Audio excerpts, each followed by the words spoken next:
Yeah, good morning. This is Bang Bang Rail. Please like and subscribe. How we going? Yeah, someone told me yesterday, someone phoned me up and said Fish is running to a club last night and going mad about someone saying he was dead. He said, Rail said he was dead. Where's that Rail? And he said, you're looking for me, Fish? Come on, mate. Phone me number. You know my number, mate. Phone me. What's going on? What's happening?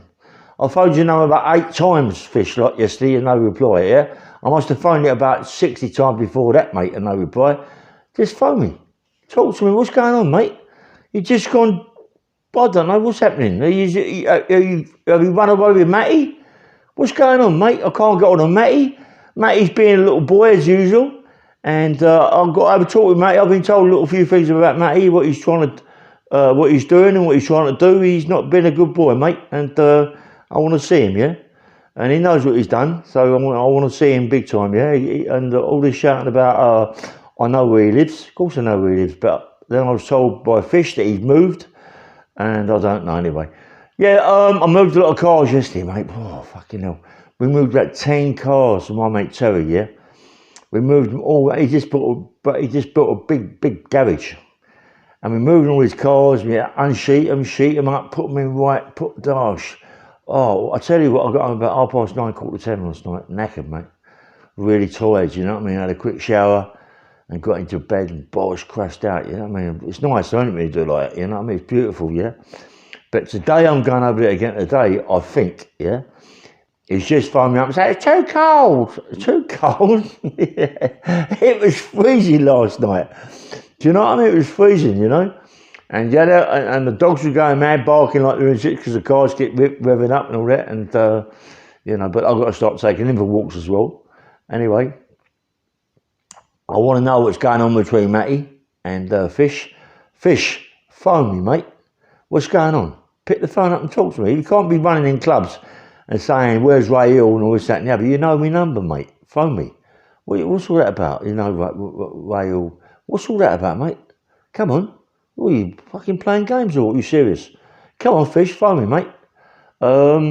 Matty, you're a complete out and out wanker, mate. You're a waste of time. A waste of fucking time. I don't know why I ever got involved with you, mate. You know what I mean? I can't believe that you saying to people that you knocked on my door. I can't believe that you even speak to me now. I can't believe that I even spoke to you. Because you're just a complete out and out waste of time. A wanker. Just a wanker. When I had you on KRN TV, yeah, saying what you are and this, that and the other, it's true. It's true. You fucking wanker. And believe me, mate, you know, if it wasn't for the fact that I was an IPP, I'd come looking for you, mate. You know that, big time. So be careful what you say, Matty. Be very careful. You're going over the top with this, mate. Be very careful. You know you're a fucking wanker. You know there's nothing you can do. You can't do anything. Matty, I'll stand there and let you hit me on the chin. I'll stand there and let you hit me on the chin. Because that's how fucking confident I am. I let you hit me on the chin twice. I'm so confident, mate, that I'll smash you to pieces. Matty, don't you understand? I've been fighting all my life, mate. I've been fighting all my life. You've not had a fight in your life, mate. You've not had it might pub fights. 20 or 30, you're hitting one man, you know what I mean? Okay, fair enough. I see you at the club. Remember at the club in Acton? You was hiding on the floor like a little boy. Gary Francis told me that you was hiding on the floor like a little boy. Is that right, Matty? And you was hiding. Everyone was fighting. You caused the problem, firing all sorts of things around it. And then you go hiding on the floor. Is that correct? Is that correct? You was hiding on the floor. Come on, Matt. You ain't got a chance, bruv. Don't even go there. Don't even go there. Anyway, let me change the subject a bit, please. I've got to stay on my fucking t-shirt. Anyway, I was talking to some people last night, you know, on the phone before I had a shower and got to bed. And they was talking about Jefferson King. He's taking it very, very hard. But someone told me that he's training very hard, yeah? He's getting back to shape. I mean, he's got a long way to go yet, but I'm telling you what, mate, he was on crack for a long, long time. I don't think it was on the brown, I don't know. But I should imagine so, being on the crack for such a long time, he more than likely got on the brown. I don't know. But I've been told he's training, he's looking after himself, he's looking well, yeah? Jeff, come on, mate, get yourself together and get out there, boy, and come back fighting like he used to be. Big man, powerful, big man, you know what I mean? And when he trains, Jeff, I see him in the scrubs, when he was training with me in the scrubs, you can't beat him, mate. He's unbelievable what he can do, you know what I mean? The geezer, he's got really wide shoulders, massive shoulders. He does lots of back work, lots of deltoid work, you know what I mean? All the medias and all that. He does them all, right? He does them all. He's a bit near the mark, mate, Jeff. Well, he's bodybuilder, isn't he? He knows all the movements. And it doesn't matter about him being on the crack for all them years. The most important part of it is getting himself together. Listen, I got myself, it took me 2.5 years, 2.5 years to get off of the crack when I went to the scrubs.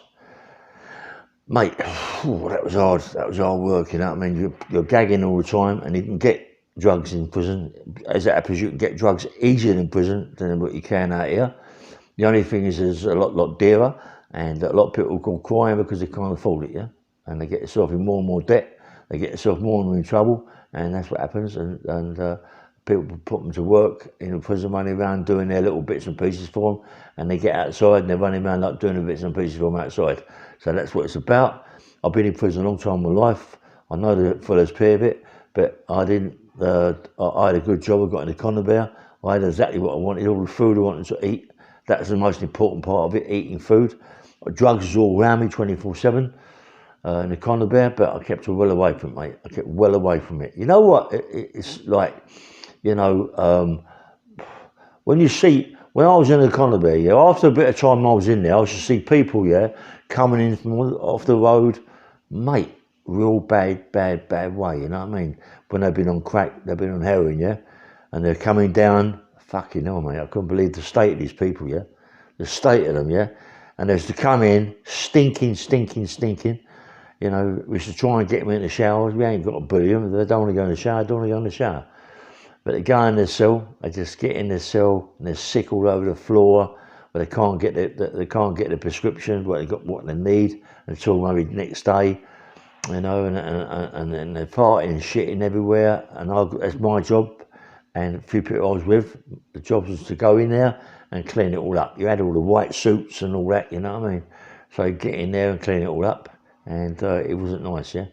It wasn't nice, and I mean, Jefferson King must have gone through that. I think he's been away about 18 months now, maybe a little bit longer, and he ain't got long to do. And thank God he ain't got long to do. You know, and get out, Jeff, and stop all this shit, mate. Honestly, I've been out 9 years nearly now, and I ain't touched the fucking thing. You know what I mean, mate? I don't even drink. If I do, I might have a lager shandy, and that knocks my pipe out. Yeah. The other day we went up to the club and I had a few drinks and bowled over, you know, it was too much for me. I had a couple of red wines, Jesus Christ, knocked me pipe out. I've never really drunk, you know what I mean? I've never really drunk, I don't like it, I like to be in control, yeah? If you have too much to drink, you're not control, you go on the pub or around the club, you're not control, people can see that and they're going to hurt you, yeah? But when you're in control, it's very, very hard, you know what I mean? I should take 2 or 3 geezers, man, I ain't frightened, you know what I mean? I'll take food. What are you going to do? What are you going to do to me? Fucking stab me up? All right, stab me up. If I don't die, mate, you're in trouble. But, you know, I used to fight, mate. I used to fight 2 or 3 people, I ain't bothered. 2 or 3 people, you know, they've only got to get, you know, I can fight. One thing I know, I've taught, I can fight, and that is the way it's always been for me, you know what I mean? Looking after myself, going down the gym, training, on the weights, on the bag, but not on the pads. I wasn't no good on the pads, really. I was too tight, too stiff. But I was on the bag. I do a lot of sparring. I think sparring is the best thing in the world. You can't beat that, mate. You can't beat sparring, mate. Sparring is the best thing in the world. I mean, you're sparring with proper people, mate. You know what I mean? They get hit on the chin and you're rocking your nut and you're thinking, fucking hell. But this is what it's about. A horrible noise on your head. I used to love it, man. I used to love it, you know. But I'm trying to get on with my mate, Leslie McIntyre. Sinclair Christie, you know, that's his name. He was a good fighter, Chris.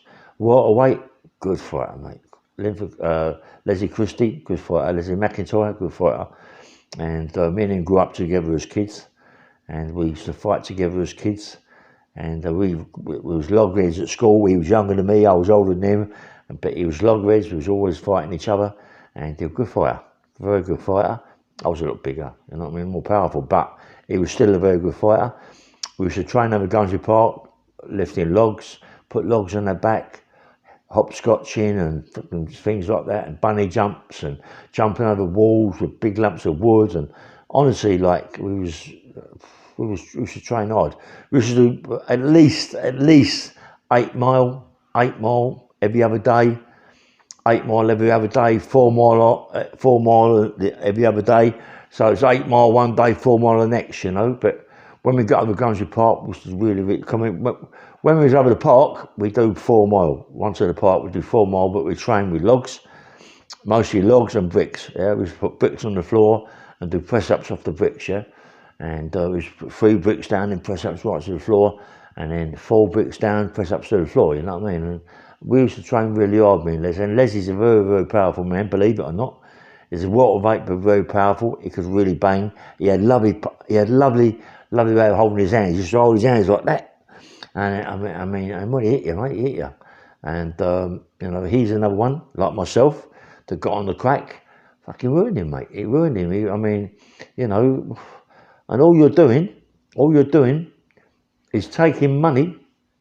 Feeding, taking money off of people, hurting people for your habit. Hurting people for your habit. Honestly, I'm not joking. People used to be petrified of me. Going around their houses and things like that. So knocking on the door, they used to fucking leave money on the coffee table for me, rather than me going around the house fucking nicking things. It's terrible. It's fucking terrible to be that way, you know what I mean? But it's all down to drugs. You know, and people used to come in my mate's house. Brian is dead now, Brian, rest his soul, rest in peace, Brian. And, you know, I used to go in his house and I used to sit down there, mate.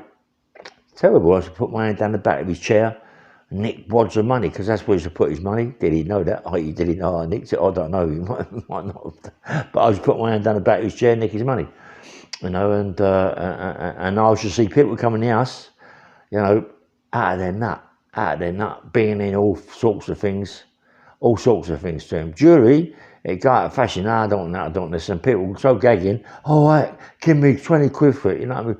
Worth about 300 quid, 400 quid. He had it well, mate. And to think that I was on that shit, mate, I don't know what happened, mate. I really, really don't know what happened. But I just ruined my life. You know what I mean? And I'm glad in the end of the day that I got off it, yeah. And I'm glad at the end of the day that I would never ever touch that shit again. It's bad enough talking about it, and you know, that's it. And anyway, if you're out there, fish, give me a call. Don't get going into clubs saying you want to see Ray Hall, saying that I'm dead. Listen, if you ain't got hold of me in about 6 weeks, what are we supposed to think? You won't pick the phone up. No one knows where you are. No one knows where you are, fish. So people are telling me, phoning me up, telling me he's dead. He's been found in his flat dead. What am I supposed to think, fish? You don't answer your phone, mate. You don't answer your phone. I've been down your way, mate. Going in pubs. Anybody seen fish? No. No one's seen fish. Maybe it's because the people that are in the pub, no, you don't really know who I am. You know what I mean? Even if I tell them, they ain't fucking bothered. You know, and I'm saying, look, tell Fish Ray will come down, and Ray wants to get him to phone. Listen, no phone calls from me, Fish. What do you expect me to say, mate? Come on, get on the phone and phone me and let me know who you are, yeah? Don't be fucking like you're a little child, mate, running around like a little boy, thinking you're big time trying to be taters. This is all over, Fish. Well, IPPs, behave yourself, yeah? Behave yourself, don't be silly. Listen, this is Bang Bang Ray Hill. Please like and subscribe. I've got to go work now, move the rest of the cars. I've got another 4 cars to move, take all the sheets off, jump leads, fucking hell, sweeping up. It's got to be done. He's my pal Terry. I'll do anything for that geezer, the way he's looked after me. No one knows what this flat's like. If you could come in this flat and have a look around, you'd fucking faint. It's unbelievable. It's massive. It's one of the flats you get in the city. You'd pay like £1,000 a week for it. I'm not joking. It's absolutely stunning. Anyway, please like and subscribe. This is Bang Bang Ray Hall. Thanks very much. Bye-bye.